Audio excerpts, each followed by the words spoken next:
صباح الخير، كيف الشباب؟ إن شاء الله طيبين. اليوم بفتح موضوع جدا جدا جدا مهم، اللي هو تبديل الريش وخطورته.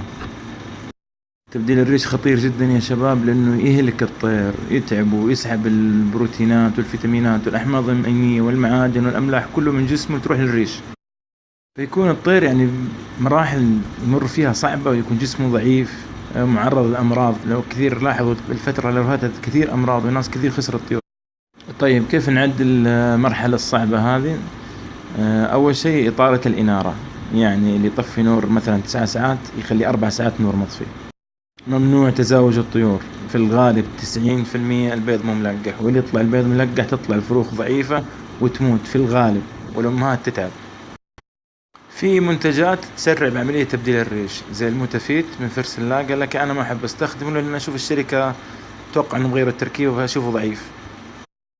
في هذا المنتج من شركة كويكو، طبعا هو للريش وتبديل الريش، أنا أشوفه كويس، بس أنا لي طريقة معينة أقدمه للطيور، الآن أوريكم هي.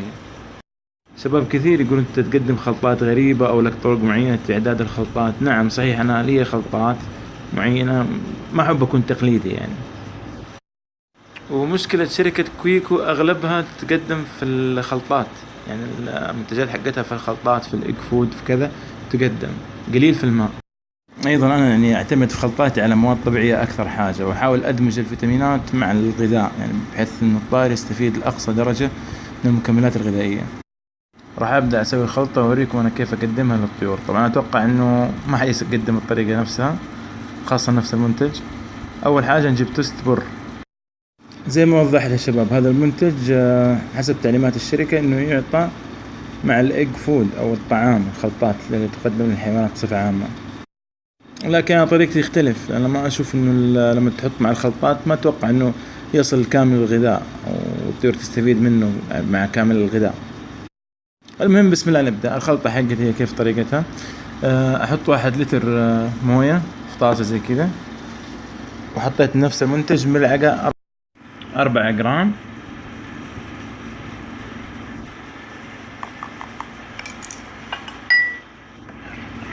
وأذوبها في. طيب الخطوة الثانية نقطع التست، القطع الحبة نقسمها على 2 بالطريقة هذه. بعدين ناخذ التست زي كذا بالقطعة، نغمسه بالموية ونحط بالصينية لحد ما تخلص المجموعة كاملة. هذا اللي في العلبة يا شباب كاجو، أنا طاحنه بودرة ورشيته على الخلطة. طبعا فوائد الكاجو مرة خطيرة. من ضمن فوائد الكاجو يزيد إفراز الغدد الدهنية اللي في الريش عشان تساعد على عملية القلش. الآن الخلطة جاهزة وانتهينا.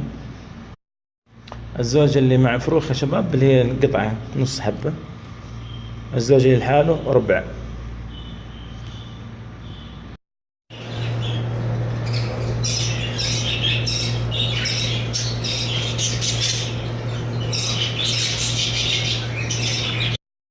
في النهاية يا شباب، اللي استفاد من الخلطات حقتي وشاف النتائج حقتها، أتمنى ما ينساني من الدعاء في هذا الشهر الكريم، وما ينسى الدعاء لوالدي الله يرحمه.